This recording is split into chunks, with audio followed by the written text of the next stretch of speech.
Boa noite, queridos. Prazer revê-los vocês. Prazer estarmos aqui para mais uma aula. Nossa segunda aula de missiologia.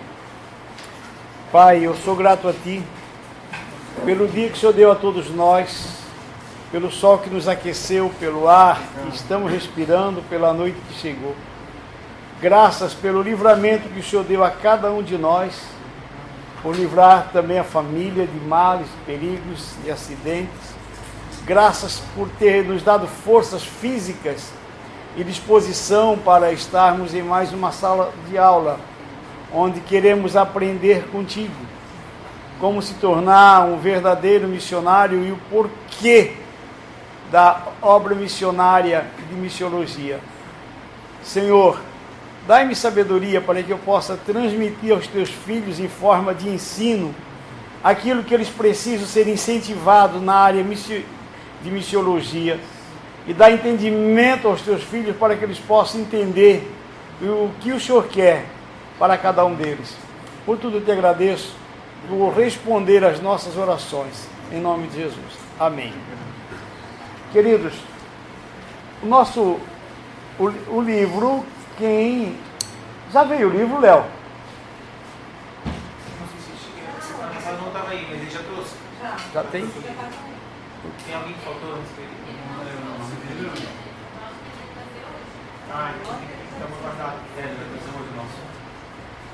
Como é que está chegando? Tá, quem tem o livro seria a página 37. O plano salvífico retomado. Cristo e a Igreja. A aula que vou dar aos irmãos, ela é bem didática, eu procuro ser bem didático, bem esclarecido, e não se preocupe em copiar, porque nós vamos disponibilizar para vocês, tá?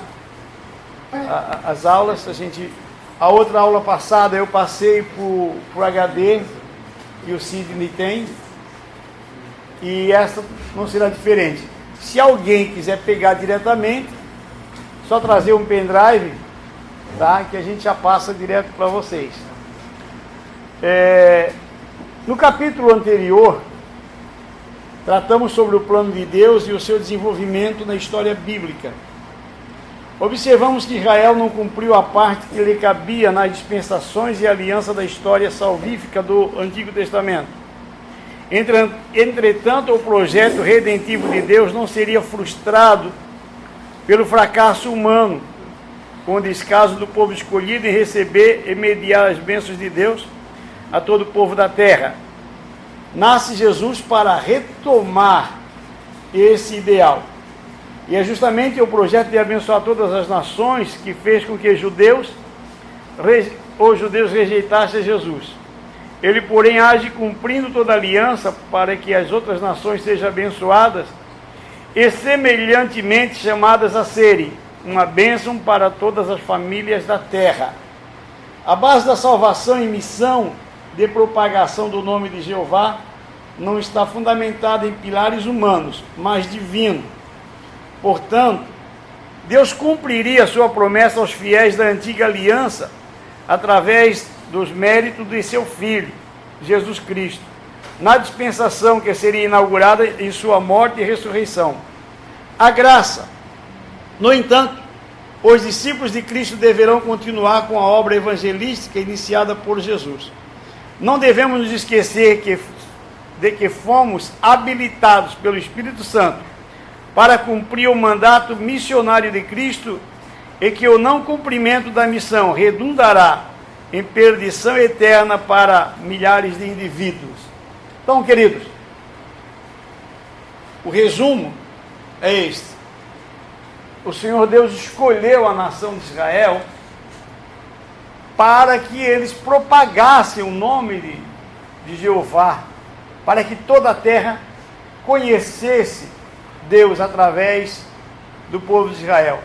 Mas eles falharam com a missão, não cumpriram os propósitos de Deus, e como o plano de Deus nunca falha, o projeto de Deus não é um projeto que fracassa, ele mandou Jesus Cristo,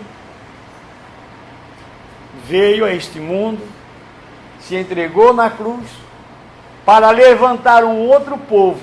Nós, que somos considerados gentios, foi o povo que Deus levantou para propagarmos ou anunciar o evangelho da salvação. Então, essa é a razão de nós estarmos aqui falando um pouquinho sobre missão, sobre missiologia. Todos nós, eu vou repetir algumas coisas que falei na aula passada, todos nós somos um missionário. Existe a chamada geral para a salvação, e nessa chamada geral para a salvação, nós somos testemunhas. Semeeis testemunhas. Então todos nós somos testemunhas. Testemunhar o quê? O que ele fez na nossa vida. Você pode não saber pregar uma mensagem de salvação sobre o céu, sobre o inferno para as pessoas. Você pode não saber trazer um estudo bíblico para mostrar para as pessoas o plano de Deus, mas você pode falar algo, dizer algo. Olha, eu tenho Jesus no meu coração, Ele mudou a minha vida, eu sou salvo em Cristo Jesus, o Senhor me transformou. Antes eu era uma pessoa assim, agora eu sou liberta por Jesus, eu sou liberto por Jesus. Isso é ser testemunha. Então todos nós somos testemunha. E eu creio que nenhum de nós temos vergonha de dizer o que somos em Cristo. Então essa é a chamada geral, obrigado Léo, para a salvação. E aí existe a chamada específica para fazer um trabalho específico para Deus. Estou repetindo algumas coisas da aula passada. E o primeiro sinal de uma chamada específica para a obra, que eu costumo dizer, nasce de um desejo. Um desejo. Desejo de fazer alguma coisa para Deus. Agora, queridos, existe às vezes um costume que não é muito bom em nosso meio. Por exemplo, se Deus fala com o Léo para fazer um trabalho aqui na Resgate, e Deus mostrou para o Léo em revelação, ou num sonho, ou através da palavra lida, e aí ele guarda aquilo com ele. E ele diz assim: Deus, o Senhor vai tocar no coração do pastor para falar comigo. E quando tu falar com ele, então eu sei que é a hora de eu fazer a obra. Ok? Porque o Léo não revelou para ninguém, não contou nem para a esposa. Agora, quando Deus fala com o Léo através de uma mensagem profética em que outros escutam, ou quando o Léo chega aqui no nosso meio e diz assim: olha, eu tenho um chamado para fazer um trabalho específico aqui na Resgate, e aí todos vocês escutam, ou o Léo chega e fala para a esposa, aí ele diz assim: mas eu vou orar para Deus tocar no coração do pastor, para ele então me colocar nesse trabalho. Queridos, Deus nunca vai revelar para mim o que ele já revelou para os outros. Outros já sabem, então Deus não vai revelar para mim. O que é que o Léo tem que fazer? O Léo tem que chegar e dizer assim: pastor, eu tenho um desejo de fazer algo para Deus. O Senhor me chamou para esse trabalho aqui. Eu fico à disposição. Quando precisar de mim, eu estou aqui. Só que às vezes a gente comenta com um, com o outro, mas costuma dizer assim: Deus, toca no coração do pastor. Deus não vai tocar. Deus não fala. Deus não... aquilo que os outros já sabem. Pode chegar, Nanda. Sim, boa noite. Então, queridos, o primeiro sinal de uma chamada para a obra de Deus nasce de um desejo. A princípio ele pode não ser muito claro para você, porque Deus, ele não revela tudo na hora. Se revelar, a gente desiste, tá? A gente desiste. Para Abraão ele disse: sai, pois eu vou te mostrar. E aí, à medida que vamos vivendo, ele vai mostrando. Então, todos nós somos testemunhas, e todos vocês, ou todos nós, temos o desejo de fazer algo. Não existe um coração que tem Jesus, que passou pelo novo nascimento, que não tenha um desejo de fazer algo para Deus. Só que às vezes a gente diz assim: não, isso é coisa da minha cabeça. Não, eu não preciso fazer porque já tem outros que fazem. Ou eu não tenho capacidade para fazer. Não, queridos. Acontece que nós não damos muito valor, muita ênfase, mas todos nós temos algo para fazer para Deus. Ele não investiu em nenhum de nós. Ele não investiu em nenhum de nós um preço tão caro, simplesmente para sermos membro da igreja. Sou membro. Amém, maravilha. Mas além disso, você tem algo para fazer. Eu paro um pouco com o livro e peguei algumas coisas do livro também para nós vermos. Vamos ler juntos, queridos, por favor. 1, 2, 3. 4 razões para fazermos missões. Porque existe, para aqui, 4 razões para fazermos missão. Isso é o mínimo das 4 razões. Existe um pecado. Então, essa é a primeira razão para nós fazermos missão. Existe um problema universal, o pecado. E ele está dentro da minha casa, ele está ao lado da minha casa, ele está na rua onde moro, ele está no meu trabalho, onde eu trabalho, ele está no ônibus que eu pego todos os dias. E aí, queridos, aonde está o pecado ou pecador, ali você é um missionário. Mas missionário, o que tem a ver um problema universal, o pecado, com a missão? Você mostrar o perdão de Jesus para eles. E quando eu disse dentro da minha casa, porque seu filho pode não ser salvo, a sua mãe ou seu pai, seu irmão ou seu esposo ou a sua esposa. E aí você é um missionário dentro da sua casa. Agora, é lógico que, às vezes, quando se trata do pecado, nós somos, assim, bem objetivos, né?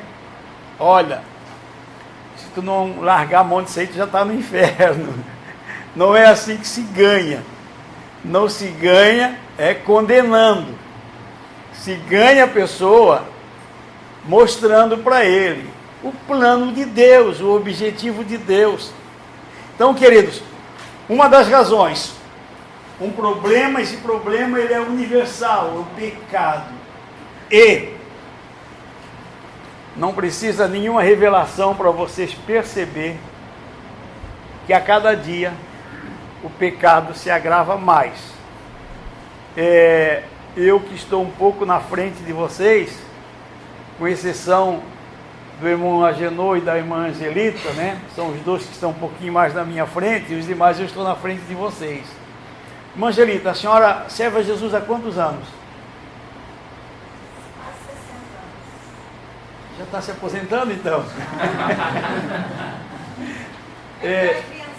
Sim, desde criança, ok. Olha só, então a irmã Angelita lembra muito bem, como eu também lembro, que a diferença da igreja, queridos, de 30 anos atrás para hoje, como o pecado sutilmente entrou no meio dos crentes, como é lógico que, se voltarmos no tempo também, existiam os exageros, tá? Existiam os exageros, que o exagero é que tudo era pecado, existia esse exagero, mas havia mais temor, mais devoção e mais comunhão.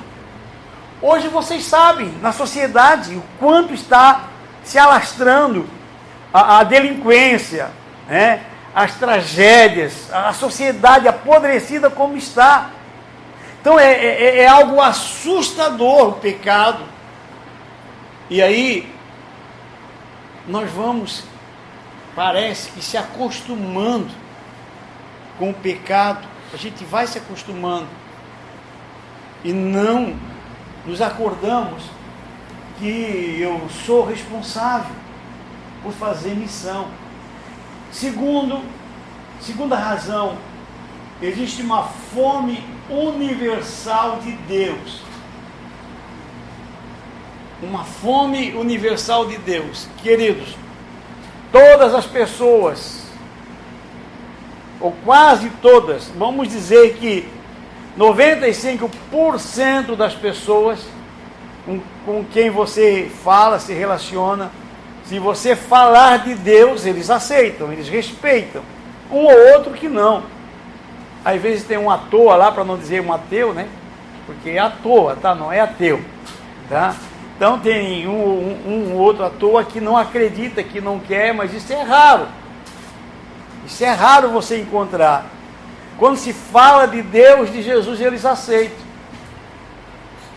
Só que, infelizmente, nós tornamos Jesus, não se assuste com o que eu vou dizer, nós tornamos Jesus religioso. Nós mostramos Jesus e a religião junto. Nós mostramos Jesus e as regras da religião juntas. Nós mostramos Jesus e os costumes juntos. Porque se você for falar de Jesus, se ele não te conhece e você não diz que você é evangélico, que você pertence a uma igreja, ele vai parar para te ouvir muito tempo. Agora, quando nós dizemos, oh, eu sou crente, ou eu pertenço a uma igreja, já fica difícil. Então, existe uma fome de Deus, e nós temos que matar essa fome, apresentar Deus para o povo, apresentar Jesus para o povo, de alguma maneira ou de outra, tá? Então, a fome universal de Deus. Existe um Salvador universal, que é Cristo, porque Ele amou o mundo de tal maneira, o mundo todo. Então, não esquecendo que a terceira razão para nós sermos missionários é apresentar Jesus Cristo e uma ordem universal, e essa todos sabem, né? Ide. Ide.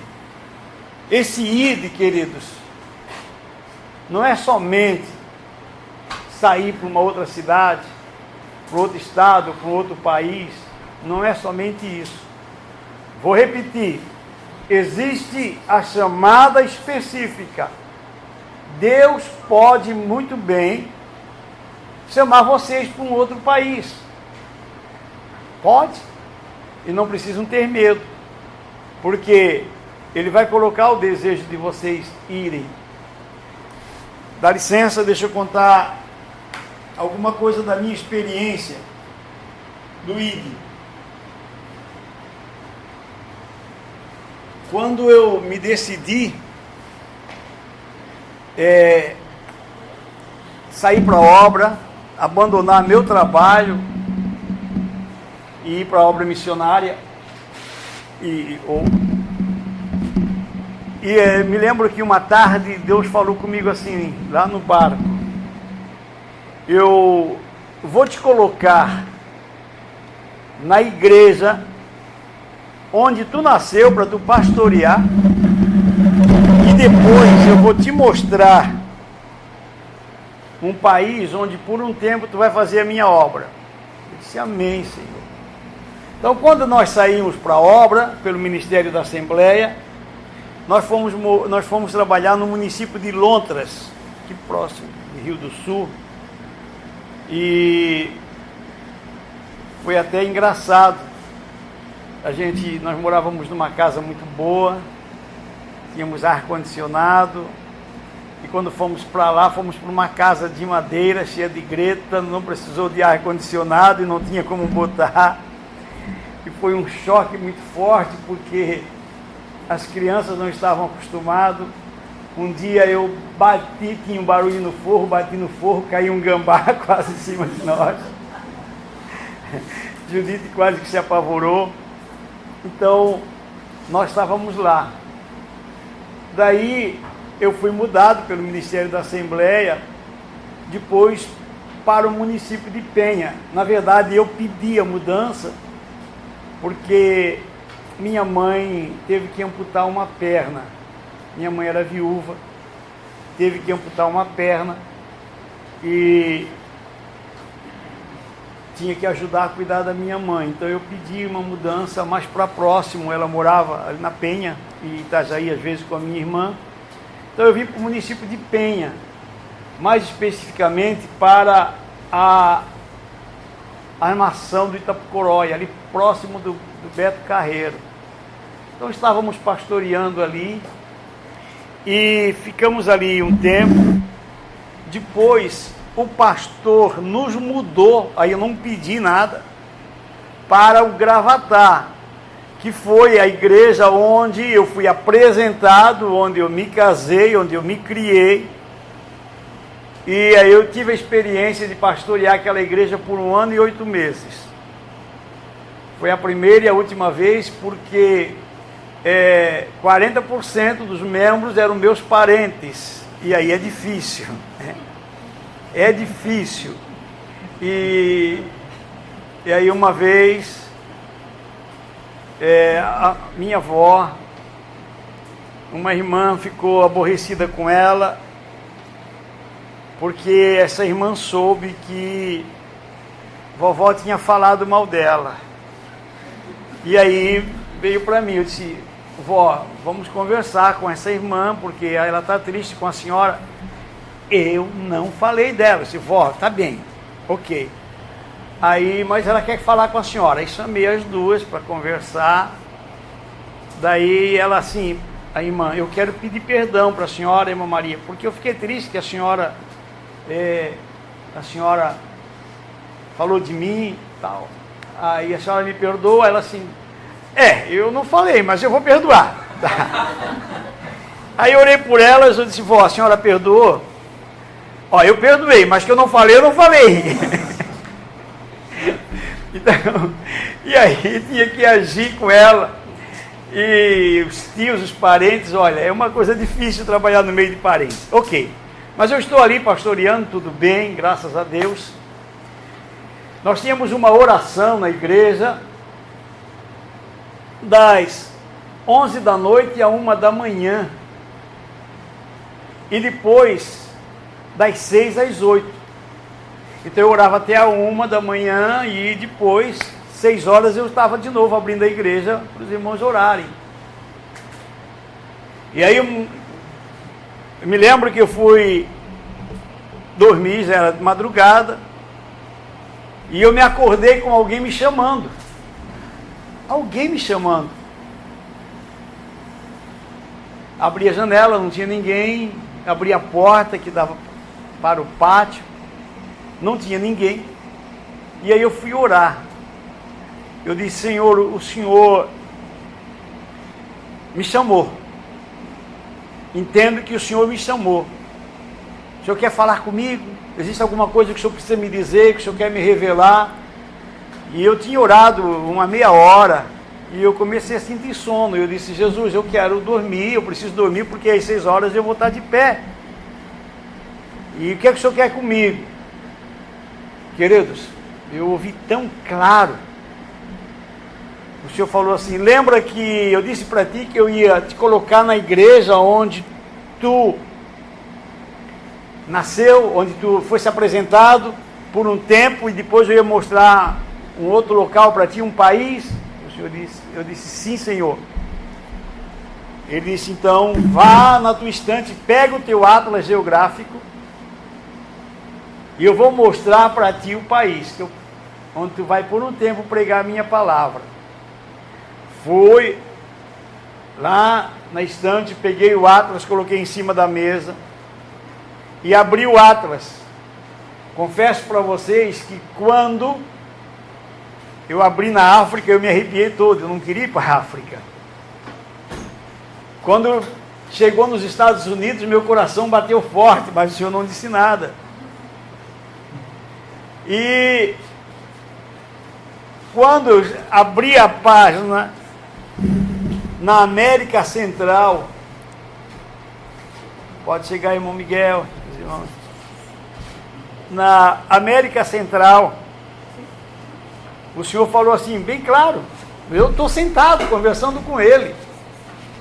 Ele assim, olha para esse país, essa ilha, onde o nome está por fora dela. E eu olhei, tinha uma ilha, tinha 2 nomes, República Dominicana e Haiti. O Senhor disse assim, é aqui que eu quero que tu venha pregar a minha palavra. Eu estou com 2 filhas, uma adolescente e outra jovem, e mais um garoto. Eu não contei para eles, fui orar, eu disse, Senhor, tu vai falar com as minhas filhas, tu vai falar com minha esposa. E aí passou um tempo e eu fui conversar com a Judite. Disse, olha, eu tenho uma chamada assim, assim, assim. Ela disse, Deus falou comigo. Deus mostrou para mim um país de língua espanhola, é o que eles falam lá, e um pessoal de pele morena. Então eu estou pronta. Eu disse, ok. Aí fomos conversar com nossas filhas. E aí elas disseram, pai, aqui nós acompanhamos o senhor para onde o senhor for, como o senhor quiser. Mas sair fora do país a gente não quer. E eu perguntei, o que vocês querem então? A surpresa que eu não estava preparado. Nós queremos casar. Eu disse, ai, ai, ai. Daí eu disse, então, seguinte, nós vamos orar. Vamos orar. Se daqui um tempo, se vocês estiverem casadas, tudo bem. Se não estiverem casadas, vocês vão ter que ir. Porque eu não vou deixar 2 filhas aqui aos cuidados dos avós, sendo nós o responsável. Mas vamos orar. E aí nós fomos orar, eu e Judite fomos orar. Eu disse, Senhor, tu nos chamou. Eu estou ciente disso, Judite está ciente disso, nós estamos prontos para ir. Mas as nossas filhas, se eu levar elas para lá na marra, elas vão nos trazer dificuldade. Para deixar aqui, eu não vou deixar, Senhor. Então eu não vou enquanto o Senhor não resolver isso. E aí eu disse, Senhor, daqui 1 ano eu quero uma resposta, nós vamos esperar 1 ano. E 1 ano depois, irmãos, nossas filhas, cada uma, teve um único namorado, casaram no mesmo dia, todas as 2, e 1 ano depois nós estávamos livres para ir para a República Dominicana. Fomos para lá sem conhecer ninguém, sem saber nada, fazer a obra de Deus, uma chamada específica. Chamada específica. E foi muito forte as experiências que ali tivemos, no Haiti e na República Dominicana. 1 mês depois que estávamos lá, na República Dominicana, aconteceu o maior furacão da história do país. É algo desesperador. O furacão, um dia antes, as autoridades avisaram, se preparem, porque vai vir um furacão, comprem comidas, comprem enlatados, preguem as janelas. E aí todo mundo foi para o mercado e comprar, e tinha chegado o nosso provento, e nós fomos lá, fizemos a compra por mês, comíamos só frango, porque a carne era muito cara.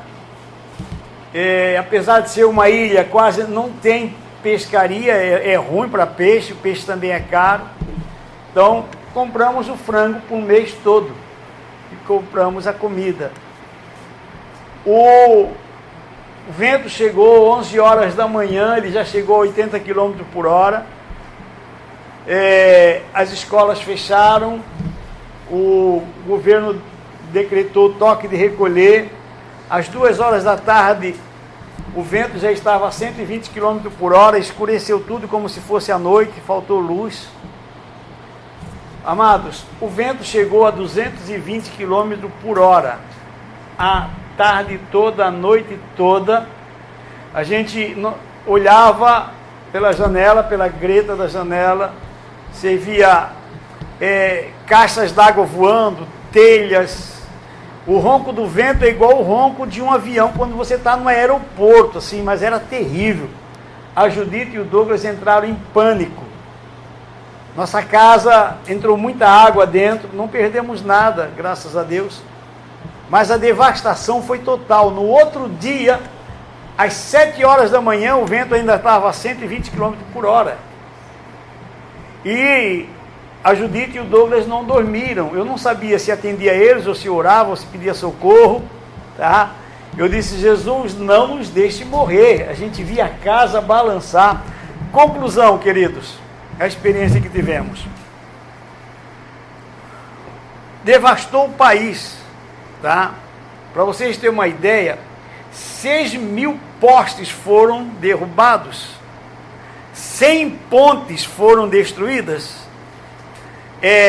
6.000 casas destruídas, mas devastou. O governo escondeu, não deixou sair o número de vítimas para que não assustar os turistas, porque o país depende muito de turismo. A cidade não ficou nem uma placa de luz de pé.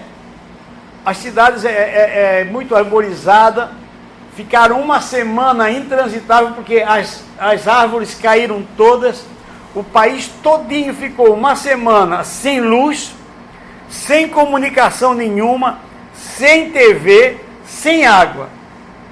E olha o que passamos na missão, era um copo de água para fazer isso aqui, gente, ó.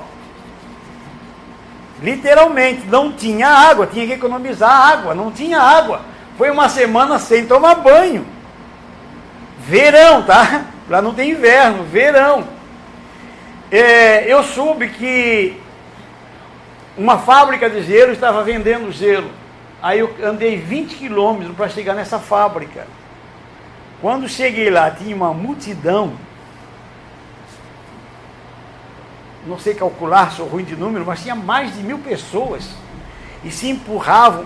E aí eu comprei um saquinho de gelo, já de terceiro ou de quarto, já que eles compraram, paguei um valor grande, mas fiquei tão feliz da vida, porque eu tinha gelo. Só que quando eu cheguei em casa, já tinha derretido, só estava água, mas eu cheguei com aquilo.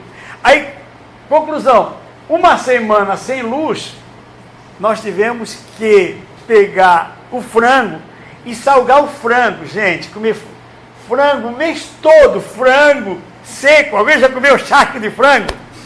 Meu Deus amado, não dava vontade de jogar fora. Tinha, mas aí não tinha dinheiro para comprar outro. Um mês todinho comendo frango seco, charque de frango, pensa você. E aí foi terrível, morreu mais de 10.000 pessoas. Queridos, foi uma devastação, era desesperador. Então a gente passa por essas experiências na missão. Só que, se alguém nos chamasse de volta, mandasse a gente voltar, não. Porque nós estávamos conscientes do ID. Tínhamos a certeza de que Deus nos levou para aquele país para fazer a missão.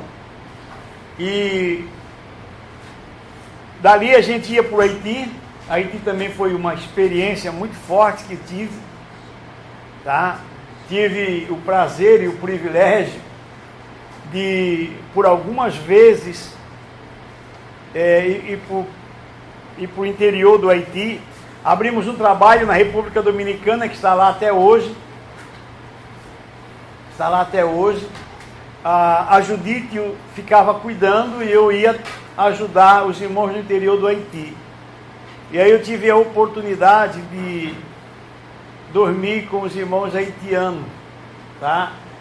Um dia chegamos numa casa no interior, uma casinha pequena, tinha um quarto bem pequeno, tinha 3 camas, e nós estávamos em 9,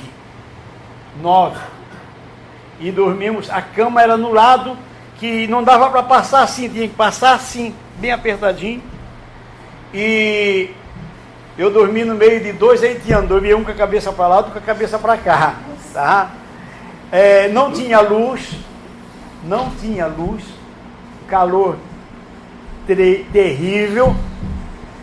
A irmã, bondosamente, ela pegou, deu para cada um deles uma lata tipo leite ninho, vazia, lógico.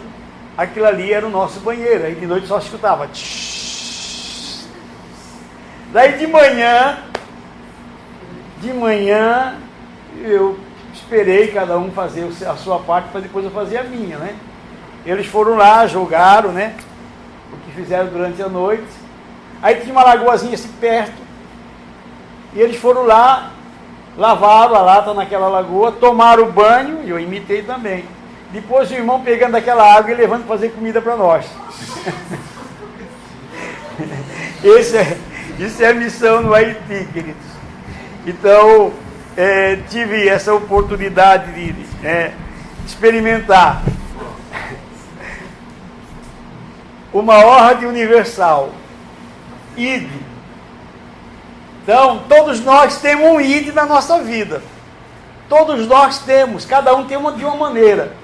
E aí deixa-me dizer, ainda que o ID, e aí muitos dizem que é uma palavra, está no imperativo, certo? ID é uma ordem, mas ele não coloca a faca no peito do Antônio. Tem que obedecer ao meu ID. Não existe isso. Ao invés de ele fazer isso, ele coloca o amor. Ele coloca o desejo ao ponto,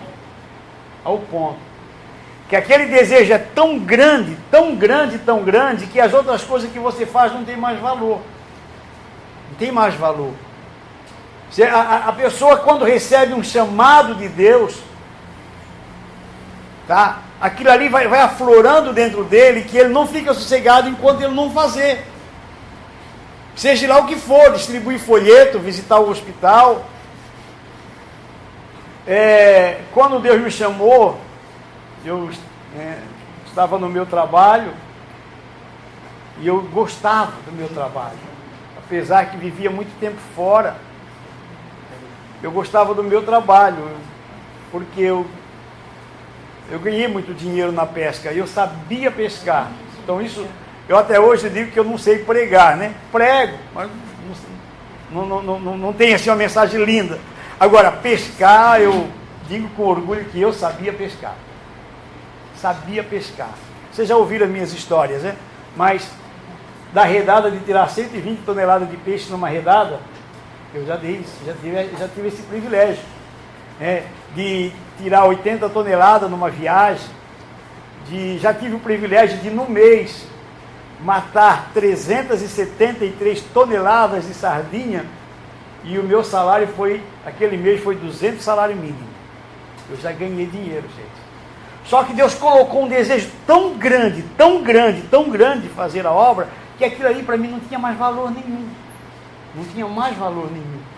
Então, não se preocupe, não se apavore, dizendo, Deus, tu vai pesar a mão sobre mim, tu vai cobrar de mim. Não vai não. Faça conforme as tuas forças. O id dele, mesmo sendo um id imperativo, mas não é ameaçador. É um id que convence a gente pelo amor. Amém? Estão me entendendo? Posso depois contar outras experiências da missão?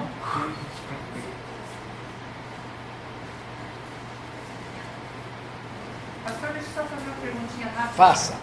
Qual que é, assim, mais ou menos, o que predomina o perfil de personalidade, assim, do pessoal lá da República Dominicana, Haiti? Personalidade? É, mais ou menos assim. É um povo alegre, um povo triste, um povo zangado, como é que eles Não. são mais ou menos? Alegre. Porque a Haiti e República Dominicana, eles foram colonizados pelos escravos, em número muito maior do que nós, né? Então, os africanos, eles trazem, carregam com eles esse espírito, né, de alegria, eles não são, são um povo extrovertido, um povo alegre, um povo... E são acolhedores. São muito acolhedor, mas assim, ó, no Haiti, eles acolhem a gente de uma maneira especial, só que por interesse. Porque para os haitianos, todos os brancos que vão para lá são americanos. E para eles todo americano é rico. Então todo acolhimento que eles dão para você é com interesse. É com interesse. Mas assim, eles são muito respeitadores. Eles são... Os dominicanos, eles param para ouvir, eles têm vontade de ouvir. Os dominicanos são muito religiosos. Para vocês terem uma ideia, a República Dominicana é um país bem pobre. E a primeira basílica do mundo está em Roma, a segunda está na República Dominicana. Sim, o Papa já teve mais vezes na República Dominicana do que em toda a América do Sul. Eles são religiosos e são praticantes. Eles são praticantes. Mas eles também param para ouvir a palavra. Eles são mais duros para aceitar, mas eles são mais religiosos. E na República Dominicana prevalece a religião católica, e no Haiti, então, é o voodoo. O Haiti é o voodoo. Quando a gente chega, eles já perguntam se você quer aprender sobre o voodoo, se você quer saber sobre isso. Eles fazem questão de apresentar o voodoo para as pessoas. Então, 4 razões para fazer uma missão.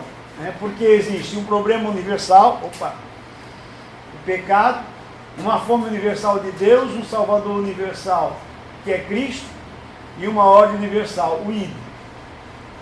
Daí, queridos, existem os conflitos da vida.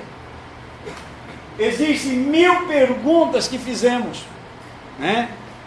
O porquê ir, onde ir, como ir, o que fazer, devo ir.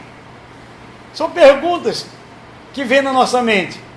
E aí eu quero mostrar para vocês um videozinho. Eu tenho sempre essa pergunta que nunca fiz para ninguém. Por que especificamente na Assembleia de Deus, eles mudam tanto de pastor? O pastor, assim, eu penso assim, né? Quando a pessoa está começando a ter uma afinidade com a ovelha, muda. Por que isso? Irmão Vilmar, cada igreja, cada denominação tem a sua maneira de trabalhar e a sua regra de trabalhar. Você citou a Assembleia, mas, por exemplo, a Universal, ela muda muito mais do que a Assembleia. O máximo que o pastor da Universal fica numa cidade é 3 anos. Portanto, os pastores da Universal, eles só levam a roupa deles. Onde eles vão, a igreja tem tudo, a mudança, os móveis, tudo, eles só levam a roupa. A Assembleia, ela tem essa característica. Tudo começou quando começaram a igreja, né? Então, primeiro, eles dizem que se o pastor ficar muito tempo numa igreja, fica acomodado e não faz o trabalho como deveria fazer. Segundo, tá? Quando dá um problema, ao invés da igreja fracassar, eles tiram o pastor e põem outro ali, quando o pastor tem alguma dificuldade. Então, só que aí a igreja a igreja descobriu isso, que os pastores são mudados, e aí algo ruim que existe na Assembleia. Não falo isso como uma crítica, mas como algo real, tá? Quando a igreja não gosta do pastor, porque a Assembleia é assim, ó, é o pastor presidente de cada estado que comanda todo o estado.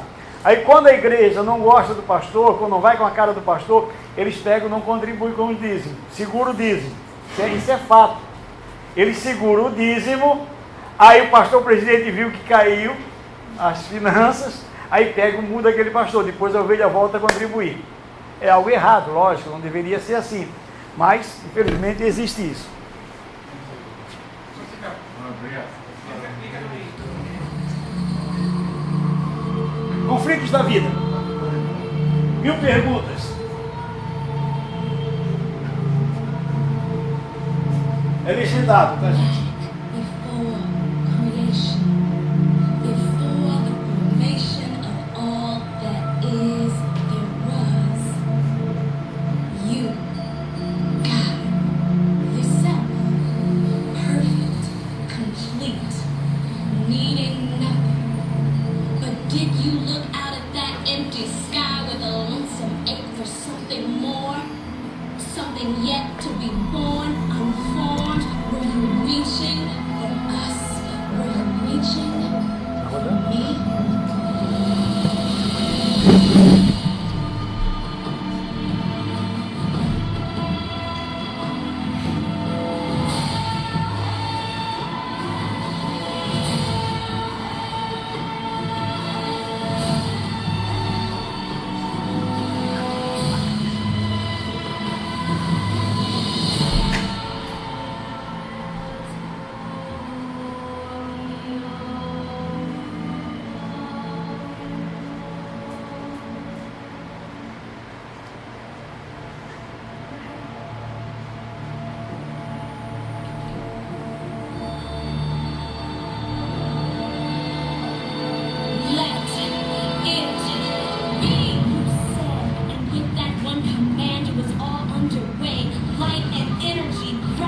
Synchronicity, orbits and galaxies, comets hurtling down galactic highways, a space-time ballet, 1,000 years but a day, a brand new planet, hot with the fires of creation, life under construction, cells, replication, DNA code, embedded commands of how to grow.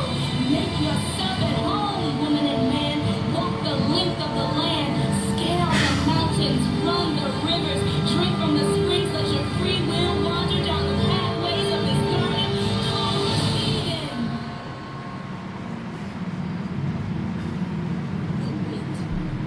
Wait, have I got this straight?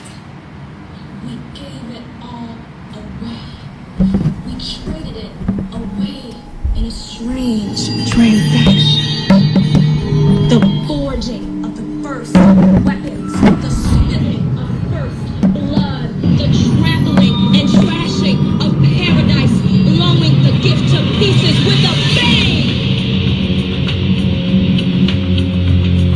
So now the need for intensive care, so now the rainforest all stripped bare, so now the cities give birth to slums, so now the rifles and suitcase bombs.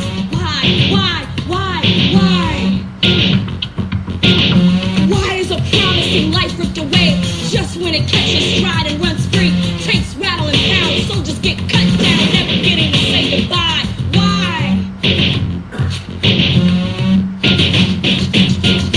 Why are kids sleeping out in the cold, spreading out their necks on the side of the road, down in the dust, unable to trust or try, with no tears left to cry? Why? How did it feel, God, when you walked this cracked shell of a planet, cried like a broken-hearted child, the perfection of what was supposed to be, up against the brutality of our reality? Why? This is my father.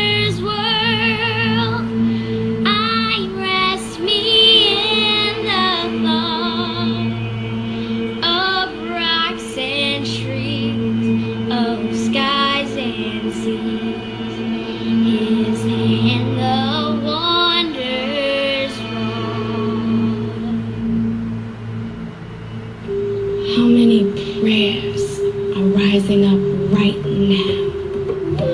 How many hopes are balanced on you? God, your ancient story says you gave up your life, your flesh, and your blood for love. And as the story goes, you're still reaching. You watch over the grieving. You capture every sigh. You measure the space between every heartbeat. And there's a promise that winds its way through every weathered page. A feast for the hungry, the delivery of the captives, healing for the desolate, the final satisfaction of justice, making all things new. Hope in the clinics where the sick hold on. Hope in the schools and the holding cells. It echoes in the halls of the hospitals. Hope rises up in the cities and the war zones. Hope in the courtroom and in the broken home. In the seminaries and the cyber highways. In the alleys of the homeless and the hungry.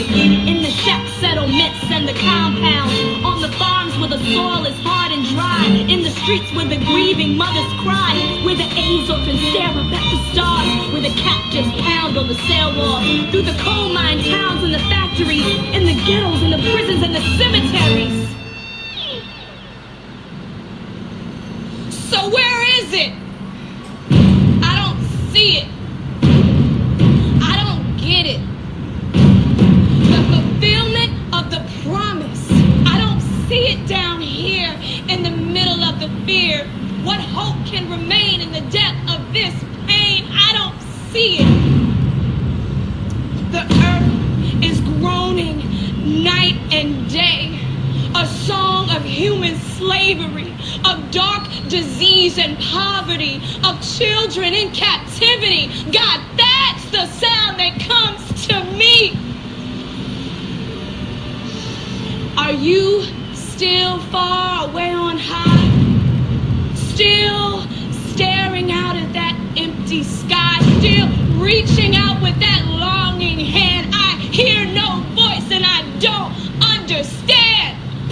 I know about theology. I know you gave your son for me. I know you're wrapped in mystery. I get invisibility, but I still see their misery. I hear their voices haunting me, saying, who will come and set us free? Who will come and set us free? Who will come and set us free?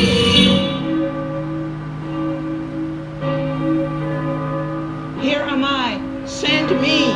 Here am I. Send Aquí me. estoy yo. Envíame a Nandito ako. Ipadala mo ako. Here am I. Narito day. Hãy sai con đi. Here am I. La page. Here am Claro. I. Đến nhà chị. Đừng ghi nhà chị. Mất dạ.我很懂。 Kave Haniare. Here am I. Send Here me. am I. Send me. This is my Father's world. Here am I. Send me. The battle is not done. Jesus died to shed earth and heaven being one.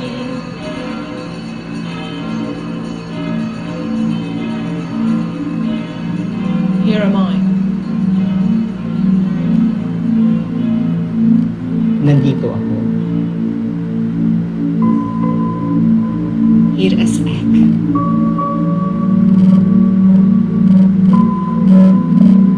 Here am I.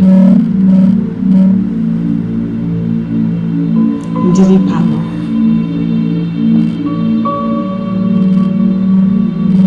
Here am I. Marohan Befest. Heme aqui.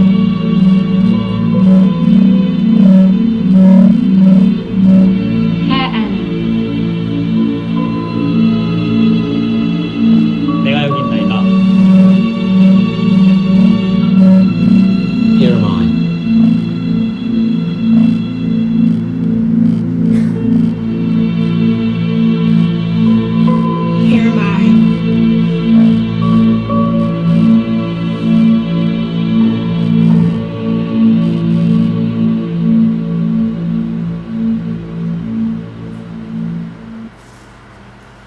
Pode acender a luz.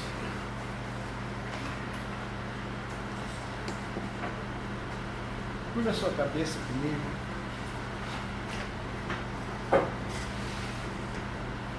Se você quiser usar a minha fala e aplicar para você, faça isso, se não faça a sua oração. Pai, eis-me aqui, com as minhas impossibilidades, eis-me aqui com os meus fracassos, eis-me aqui com os meus altos e baixos na minha vida espiritual, eis-me aqui, Senhor,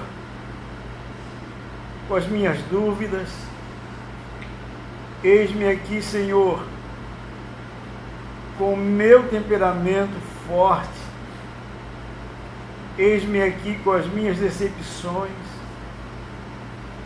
eis-me aqui, Senhor, para fazer a Tua vontade. Eis-me aqui, Senhor, nesta aula de missiologia, onde eu não tinha uma noção do Teu chamado, onde para mim seria mais uma aula, mais uma matéria no meu estudo de teologia. Eis-me aqui, Senhor. Não te enganou em me salvar, Tu não te enganou em pagar um preço caro por mim. Eis-me aqui, Senhor, onde Tu queres me usar, como Tu queres me usar. Senhor, reconheço que o que Tu fez por mim nunca eu poderei pagar, mas eis-me aqui. O Teu sacrifício não foi em vão. Mesmo não sabendo o que fazer, mesmo sendo introvertido, envergonhado, sem expressão, mas eis-me aqui, Senhor. Eis-me aqui para interceder, eis-me aqui para orar, eis-me aqui para contribuir, eis-me aqui para ir, Senhor. Estou aqui. Acende em mim, ó Deus, a chama. Pai, queima em mim toda a vaidade, todo o orgulho, queima em mim toda a frieza espiritual e acende em mim a chama missionária do Teu amor pelas vidas. Preciso da Tua ajuda para eu chegar ao ponto que o Senhor quer que eu chegue. Se até aqui eu só tenho te causado decepção, mas daqui em diante, Senhor, eu quero te causar alegria. Não sei o que fazer, não sei como fazer, não sei onde fazer, mas eu me coloco à Tua disposição.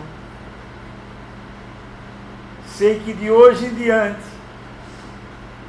sou alguém chamado e convocado para a Tua obra, para ser uma testemunha, para ajudar o necessitado, para socorrer quem precisa de socorro. Eis-me aqui, ó Deus. Eis-me aqui, Senhor. No meio de tanto conflito, no meio de tantas desgraças, no meio de tanta frieza espiritual, mas eu me levanto, Senhor, para proclamar a Tua palavra. Pai, eu quero ver esses Teus filhos abençoados, eu quero ver essas ovelhas queridas sendo cada vez mais apaixonado pela Tua obra, apaixonado por missão.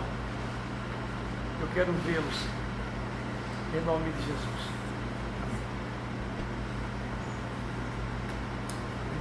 Por vocês, porque eu sou chorão, tá, gente? Aleluia.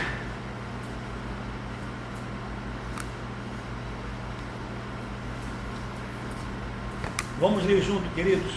1, 2, 3. A igreja é pela um dos principais propósitos pelos quais existe é. Amém, queridos? Então ponha isso na mente de vocês, gravam isso, escrevam isso. Ela é responsável pela evangelização do mundo, a igreja. Não quer dizer que nós vamos evangelizar o mundo todo. Mas nós vamos fazer a nossa parte. Fazer a nossa parte. E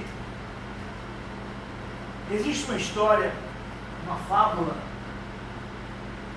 de uma floresta pegou fogo.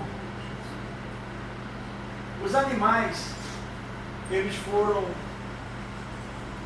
para o lugar mais alto e começaram a lamentar. Nossa floresta se incendiou e nós vamos morrer queimados. O fogo vai nos atingir. Também não vai sobrar pastos, não vai sobrar árvores, não vai sobrar alimento para nós. Estamos acabados, exterminados. Todos começaram a se lamentar. De repente eles olham e vejam um beija-flor que ia lá no rio, molhava o seu bico, enchia o seu bico e ia lá e despejava no meio do fogo. Daí os animais disseram assim: beija-flor, tu acha que com essa gotinha tu vai conseguir apagar o incêndio na floresta? Ele disse: eu sei que eu não vou conseguir apagar sozinho, só que eu estou fazendo a minha parte. Aí os animais olharam para o outro: é verdade. O elefante disse assim: já pensou se eu fazia a minha parte com a tromba, encher a tromba de água?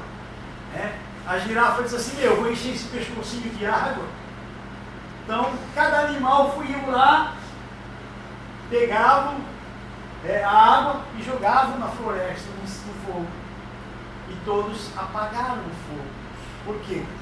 Cada um fez a sua parte. Vamos, Miguel, faça a sua parte.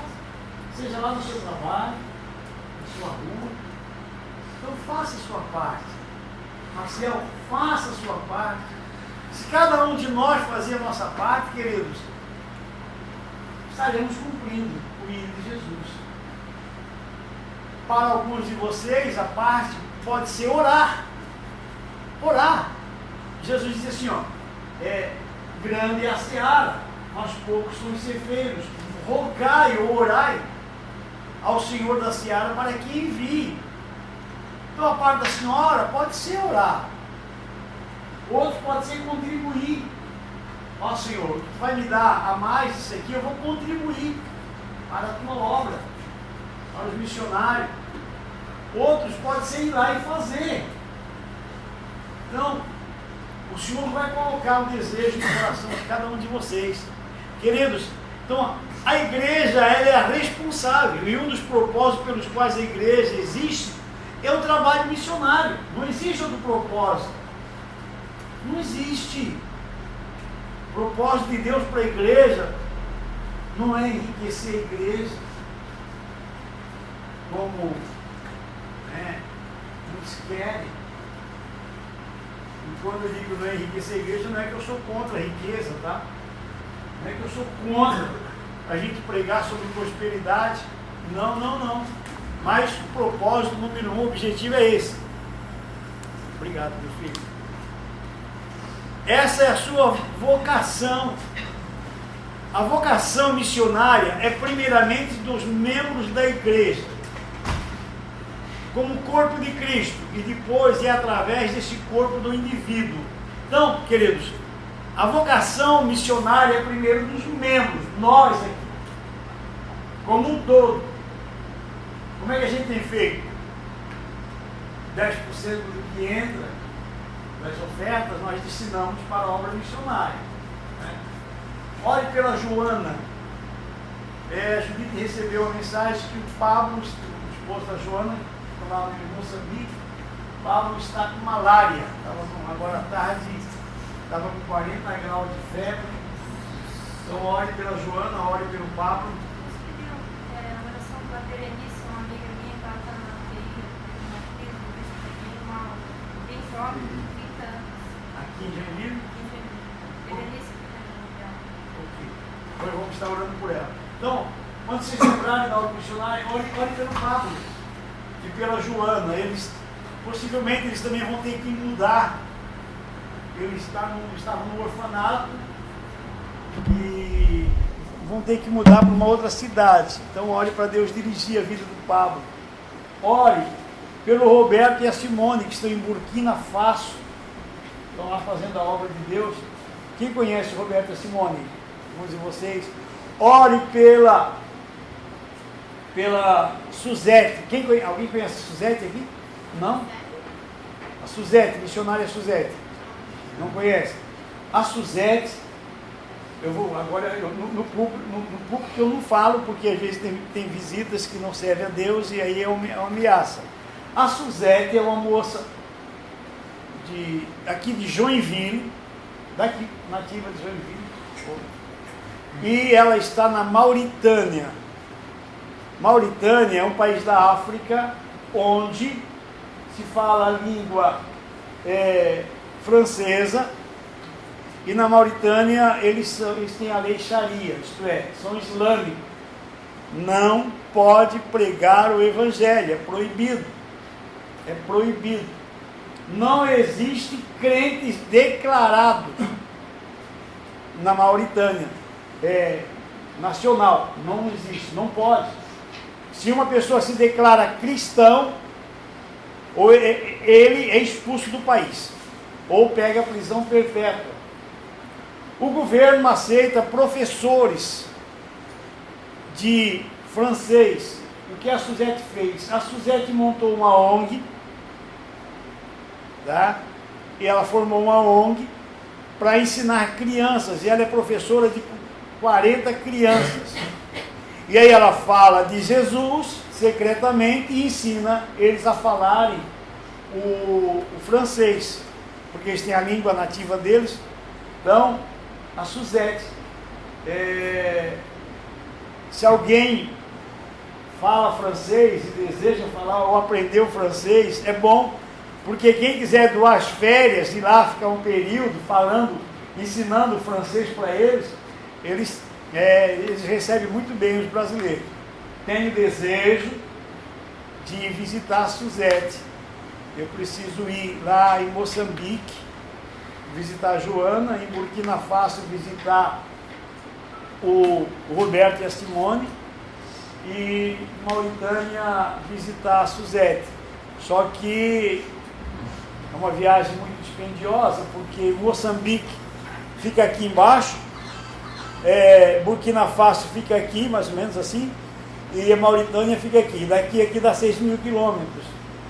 Então é no outro extremo da África, quase. Então ore por eles, ore pela Suzete. Existem missionários lá, mas não trabalham declarado como missionário, não pode. É um país proibido.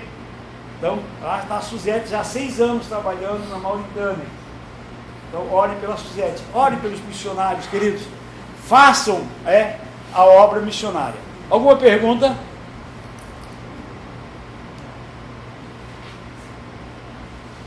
Vamos ler juntos? 1, 2, 3. É responsabilidade da igreja evangelizar o mundo.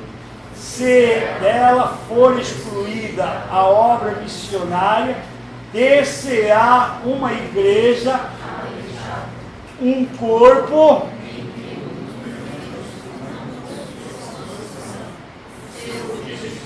então, queridos, isso é claro para nós. É responsabilidade da igreja evangelizar o mundo. Podemos fazer missão, 3 maneiras básicas para fazer missão. Você pode fazer missão orando, você faz missão contribuindo e você faz a missão pregando, evangelizando. Agora, uma não isenta a outra, tá? Uma não isenta a outra. Eu vou contribuir para a obra, Deus me abençoou, e aí dou a minha oferta, também estou livre. Não. Você pode, você deve fazer. Eu vou me dedicar na oração, porque não tenho como contribuir, não posso ir. Você não pode ir longe, mas você pode fazer onde você estiver. Sem a realização da tarefa missionária, ter-se-á uma igreja semelhante a uma árvore que não produz fruto, muito embora seja ela viçosa. Então, queridos, eu não tenho dúvida do que vou dizer para vocês, não espiritualizando a aula demasiado, tá? Mas eu tenho certeza que Deus escolheu vocês para um despertamento missionário dentro da Resgate, porque eu vejo nós fazendo muito pouco. Eu tenho orado ao Senhor. Mais tarde eu vou falar para vocês sobre a necessidade de nós formarmos um conselho missionário, que é o único conselho que até agora não tem funcionado como devia funcionar na Resgate. É o único ministério que está funcionando sim, mas está muito lento. O conselho da família, o Ministério da Família, que na Resgate é uma bênção. O crescer está crescendo cada dia mais. Deus deu homens apaixonados por esse trabalho. Os jovens, os adolescentes, as crianças, a diaconia. E o que está mais travado é a missão. Então, precisamos, e aí eu peço a ajuda de vocês para nós nos despertarmos mais pela missão. A quem enviarei? A quem enviarei?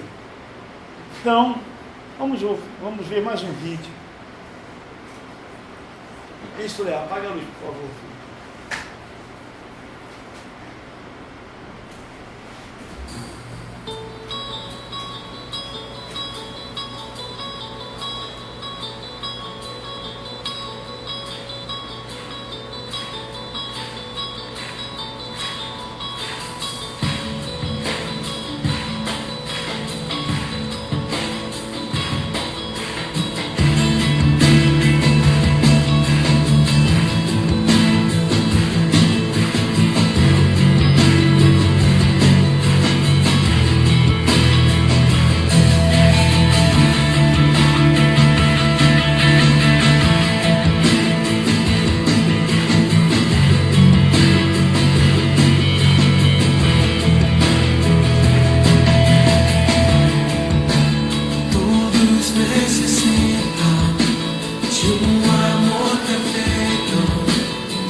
Queridos, antes de ler ali, oração e missão, não existe uma receita específica, tá? Não existe uma receita específica. Olha, por exemplo, você pode ler muito livro sobre oração e todos estão certos. A oração, não existe uma maneira certinha para orar. Para Deus responder a tua oração tem que ser aqui. Obra missionária, fazer missão, não existe uma receita. Olha, Antônio, é esse tipo aqui. Ou Fernando, tem que ser assim. Ou Débora, tem que ser assim. Não. Todo e qualquer trabalho que a gente faz, está no coração, Isa, é uma missão para Deus. É uma missão. E o propósito de Deus, tá, é que nós cumprimos com a nossa missão, com o nosso líder. E o meu propósito, Sebastião André, nessas aulas de missiologia, não é trazer a você um método, ou uma receita, ou um plano. Não. É despertar em você. É despertar no teu coração. É um desejo, uma chama para fazer a obra para Ele. É responsabilidade da igreja a evangelização local. Conforme a meta estabelecida por Cristo, os discípulos deveriam começar a evangelização por Jerusalém. Ao obedecer esta ordem, mais de 3.000 almas se converteram ao Evangelho. Então, queridos, é responsabilidade nossa a evangelização local. Eu quero mostrar para vocês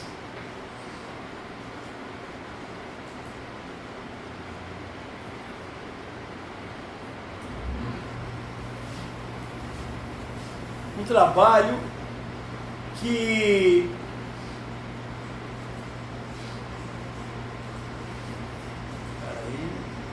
Léo, me ajuda. Não, já deu, Léo. Deu nada.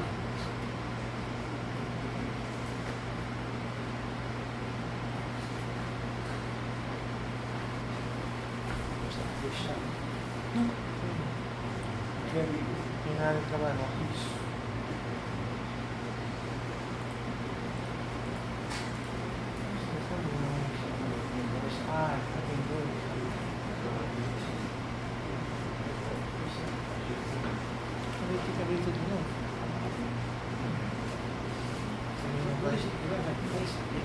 Aqui acha?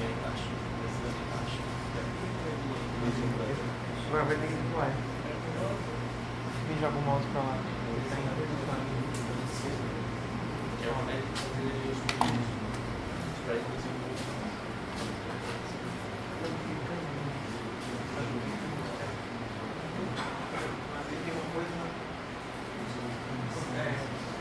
Com duas telas.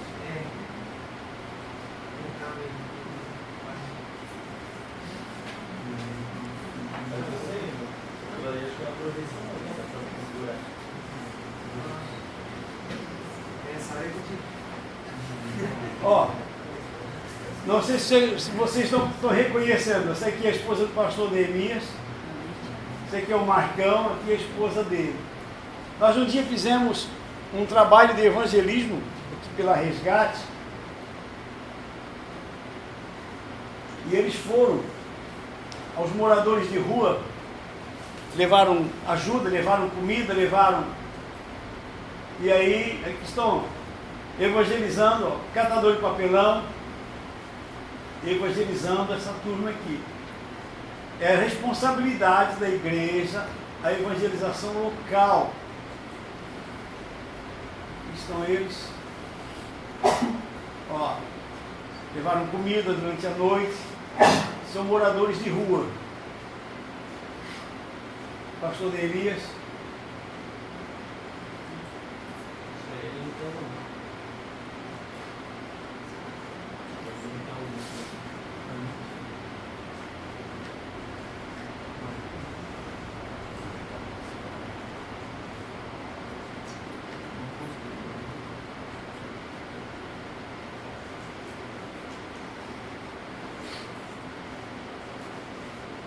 Então, queridos, é responsabilidade da igreja a evangelização local.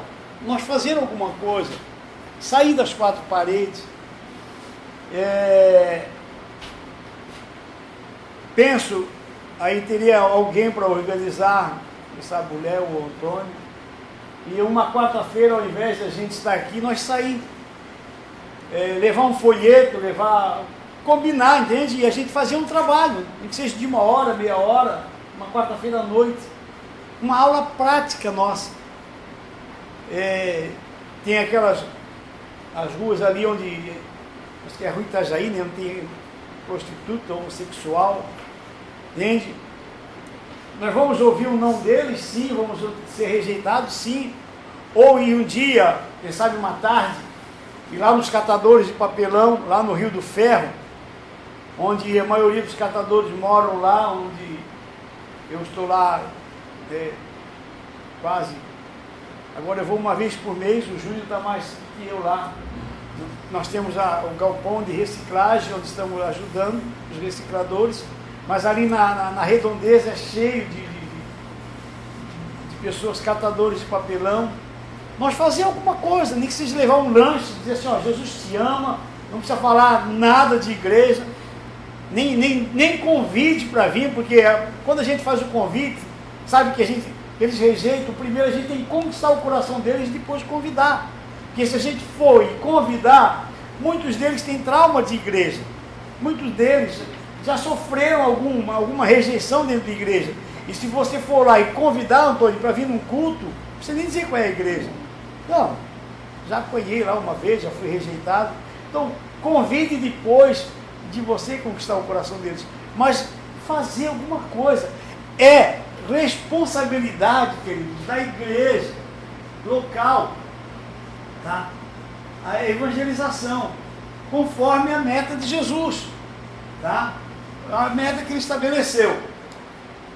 E o crescimento não parava. Portanto, se quisermos realmente atingir os objetivos mundiais da grande comissão, precisamos implantar a evangelização local. Igrejas cujos vizinhos nunca ouviram falar de Cristo, jamais serão igrejas missionárias. Nós fizemos uma vez, estamos em débito, a evangelização aqui no nosso bairro. Estamos em débito. Precisamos ir, tá? Precisamos ir. Preciso de alguém que encabece isso. Pastor, vamos lá. E aí eu estou junto. Eu confesso para vocês que eu não tenho, às vezes, um plano. E eu não tenho vergonha em dizer isso. Não, também não sou obrigado a saber tudo e ter tudo na mão. Foi para isso que Deus deu vocês para resgate, para vocês colocarem em prática as ideias de vocês. Nós fazemos um plano para sair um sábado à tarde ou um sábado pela manhã. Gente,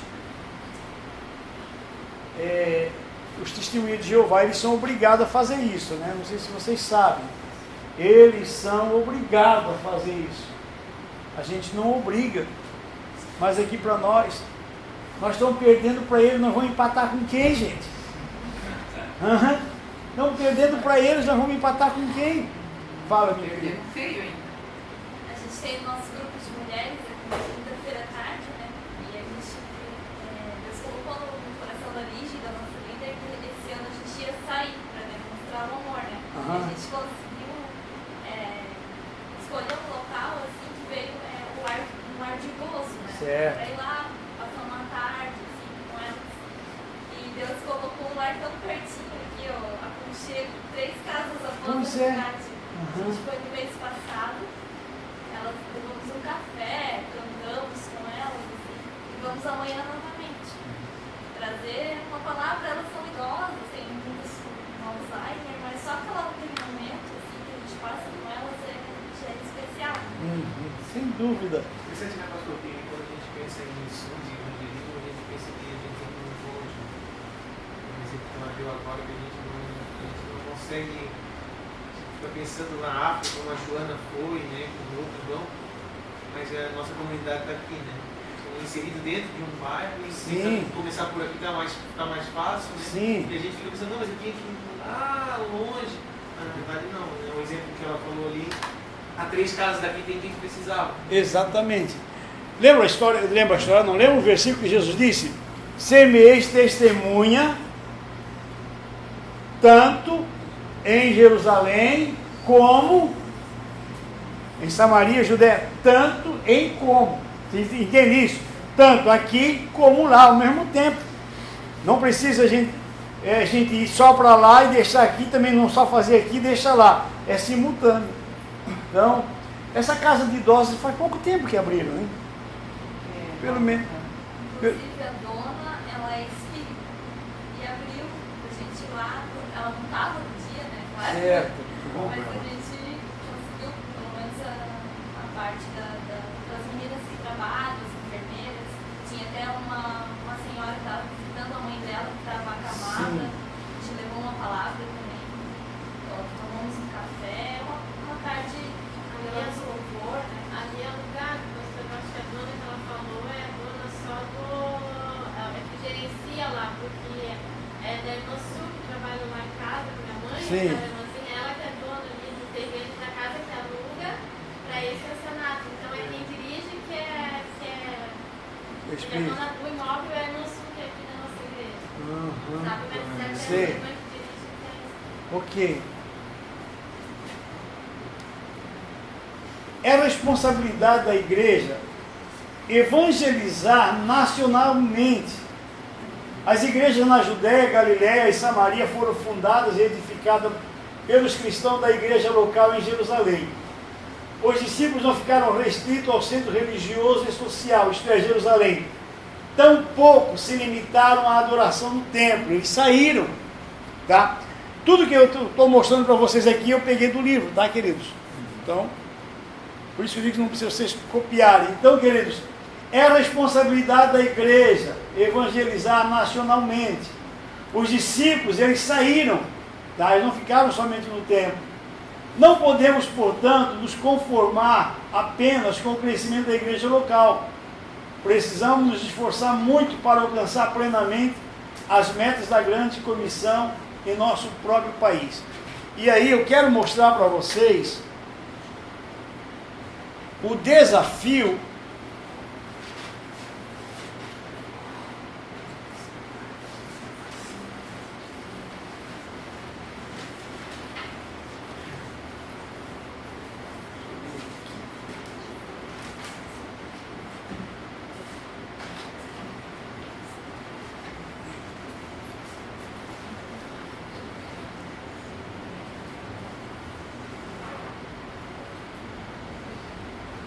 é responsabilidade da igreja evangelizar nacionalmente. Eu quero mostrar para vocês o desafio nacional que nós temos.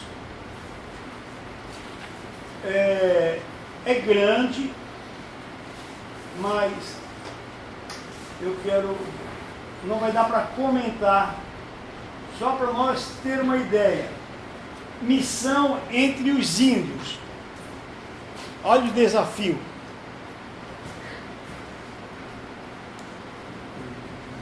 Olha só, as 257 tribos indígenas brasileiras e suas populações. Então, está esse gráfico, tá? Aqui o azul tem mais de 30 mil pessoas, o vermelho tem de 20 mil a 30 mil, o amarelo tem de 10 mil a 20 mil, o azul tem de 1 mil a 10 mil, o verde de 100 a 1000, vermelho menos de 100, preto sem dados. Então nós temos no Brasil 257 tribos indígenas brasileiras e suas populações. Uma razão por tão pouco interesse pelo povo indígena é o tamanho dessas tribos. Em geral são muito pequenas e há pouca gente disposta a gastar tanto esforço para alcançar tão pouca gente. Isso é um desafio, né? Porque às vezes é uma tribo com 100 pessoas lá no meio do Amazonas. Como alcançar eles? Olha os nossos desafios. Boa noite, filha. Boa noite, meu filho. Exemplo. Caripuna de Rondônia, 8 pessoas. Será que vale a pena você gastar 5 anos de teologia, treinar sobrevivência na selva, aprender uma nova língua, superar a pressão da FUNAI, enfrentar malárias e outras doenças, a distância da família, etc. E depois de tudo isso, se for bem sucedido, alcançar apenas 8 pessoas, será que vale a pena? Olha o desafio. Então, vamos lá. Lógico que vale a pena. Só que nós, os evangélicos, nós entramos nessa, como é que eu vou dizer para vocês,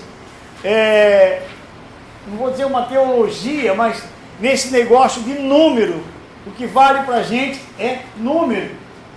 A igreja parece que entrou, tá? Na era da produção. Temos que crescer. Igreja que não cresce, não é aprovada por Deus, não é abençoada por Deus. A gente quer mostrar números. Sou pastor de uma igreja com tantos membros. O que isso traz? Orgulho humano. Lógico que devemos ganhar, mas o número não deve ser. A quantidade deve ser a nossa meta, o nosso objetivo. Há também o outro extremo que diz assim, que Deus não quer quantidade, Deus quer qualidade. Também não está escrito na Bíblia. E aí eu acrescento, ele quer quantidade com qualidade. Tá? Então, queridos, e aí a igreja não investe nisso aqui, ó. Tá? Por quê? Muito pouca pessoa, mas vale a pena. Vamos lá, olha só. Quantos índios ao todo? 378.679 pessoas. No passado eram mais de 6 milhões. E hoje? Então tem esse total aqui. Vamos arredondar isso para 400 mil índios. Existem apenas 3 tribos acima de 20 mil pessoas. Você sabe quais são? Ticuna, 32 mil. Caigangue, 25 mil. Caiá, 20 mil. A maioria das tribos se encaixa na faixa entre 100 e 1.000 pessoas.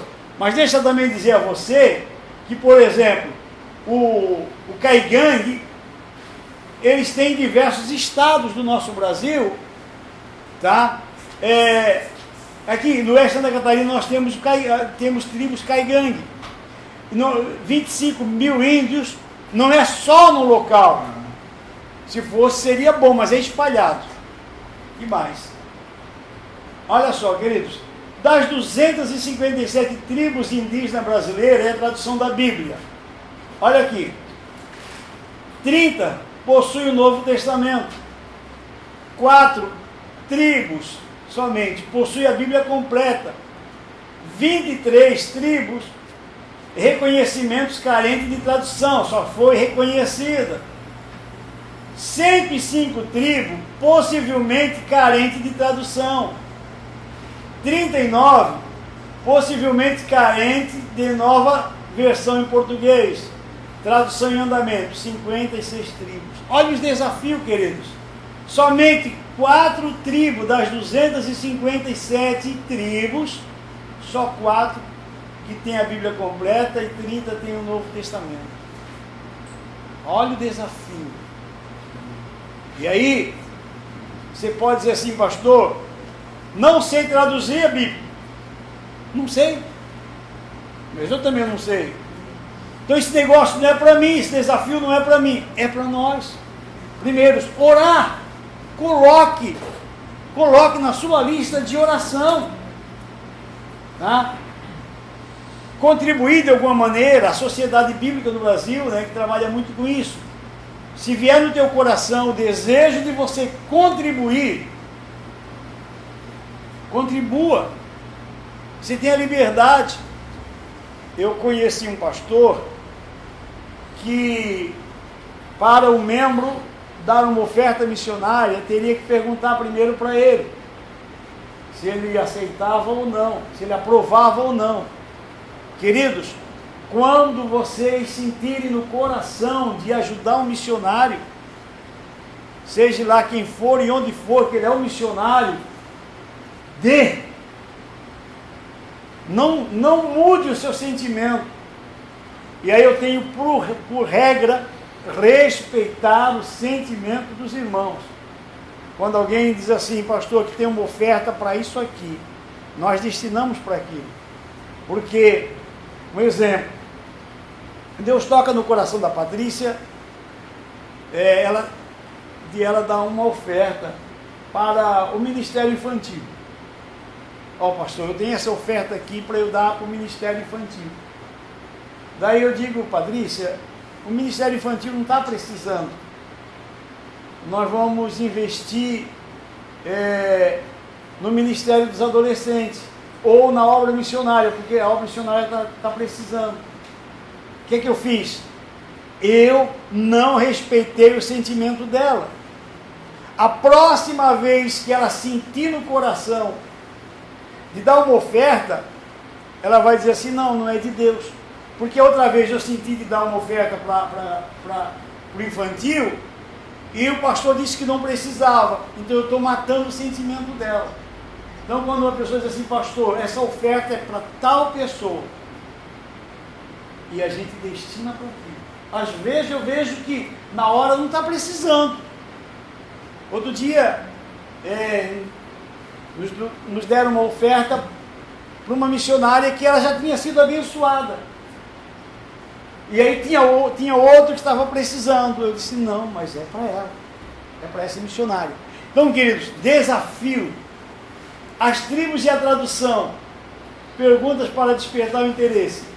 Você sabe quantas tribos possui a Bíblia completa? Aqui nós já vimos. Já vimos aí no gráfico. Hoje, isso aqui também. Aqui também. Quantas tribos precisam mesmo da tradução? 15. Há 72 tribos possivelmente carentes de tradução. Ainda precisa ser feita a verificação, mas provavelmente a maioria precisa mesmo de pessoas dispostas a fazer essa tradução. Ir lá aprender o alfabeto deles, a língua deles, para fazer a tradução.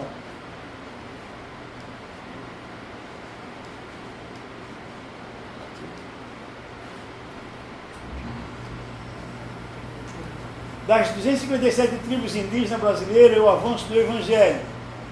Tribos com igreja e liderança autóctone. Isto é, igrejas são independentes, só 8 tribos. Sem presença missionária evangélica. Olha aqui, queridos. 103 tribos indígenas que não têm presença missionária evangélica. Situação indeterminada, que nem sabe de nada, e 132 com trabalhos em andamento. Olha o desafio para evangelizar os nossos índios. E aí, como eu falei, que a igreja ela é responsável pela evangelização nacional. Aquilo que o Léo falou, né? Não é só lá na África, é aqui, os desafios também é aqui.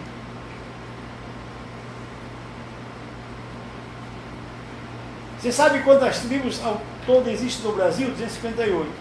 Você sabe em quantas delas ainda não existe um único missionário sequer? 92.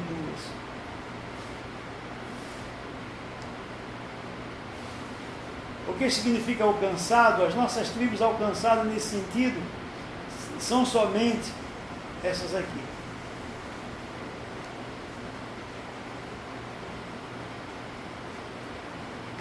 Olha só, 5 anos atrás, apenas 90 tribos tinham trabalho em andamento, crescimento significativo.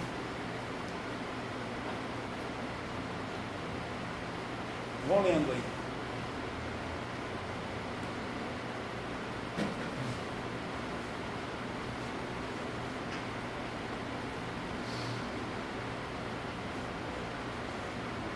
Então, hoje nós temos no Brasil em torno disso aqui de igrejas. Então, por que essas tribos ainda estão sem a presença missionária? Porque nós estamos olhando só para nós mesmos. Causas. Por quê? As causas que não têm presença missionária nessas tribos, a FUNAI, há um movimento das missões se reunindo para entrar em cooperação. A FUNAI, queridos, tem sido um instrumento do diabo para impedir a entrada de missionários. Eles defendem a cultura, né? Exatamente. Tá? Segundo, dificuldades no campo. Terceiro, doenças. Quarto, falta de visão. Quinto, falta de informação. São as causas que impedem da igreja marcar presença. População indígena. Em 2005, ela está crescendo. De 93 a 2005, ela cresceu de 250 mil para 378 índios. Então, ela vem crescendo. No censo de 2010, já estava em 890 mil pessoas. Vou voltar aqui. Essa aqui é de 2005. Mas o censo de 2010 já diz que tem quase 1 milhão de pessoas. Destes, 324 vivem em cidades e 572 mil em áreas rurais, o que corresponde a 0,47% da população do país. Se por um lado não se treinava e enviava missionário acreditando que os indígenas brasileiros seriam extintos em um prazo não muito distante, por outro, ao sabermos que eles estão crescendo em número, podemos ver a obediência da igreja ao seu Senhor, enviando missionários que falem das boas novas de salvação para esse povo. Sim, porque existia antes, queridos, antes, alguns anos atrás, se dizia que os índios estavam se acabando, e eles estavam vindo também para as cidades, e não precisava a igreja estar investindo em missão no meio dos índios. Isso era uma visão errada e distorcida. Hoje a gente sabe que existe essa necessidade, essa carência. Aqui nós já vimos.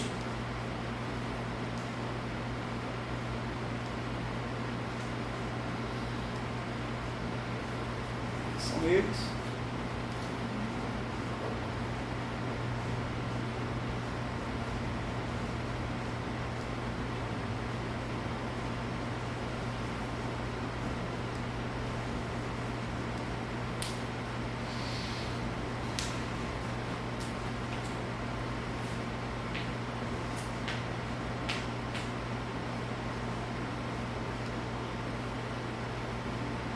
Missionários brasileiros transculturais trabalhando dentro e fora do país. Esse dado já é bem antigo, tá? Mas eu não consegui um dado novo.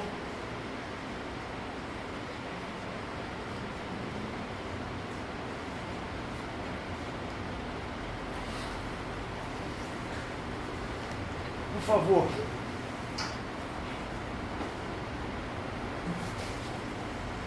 Em 89, havia pouco mais de 400 missionários trabalhando dentro do Brasil, entre os índios. E um pouco menos de 400 trabalhando fora. Tá? Eu estou passando bem rápido. Depois vocês levam para vocês. Quero ver aqui isso. Depois vocês levam para vocês para orar. Vamos estar de pé e vamos fazer um clamor agora.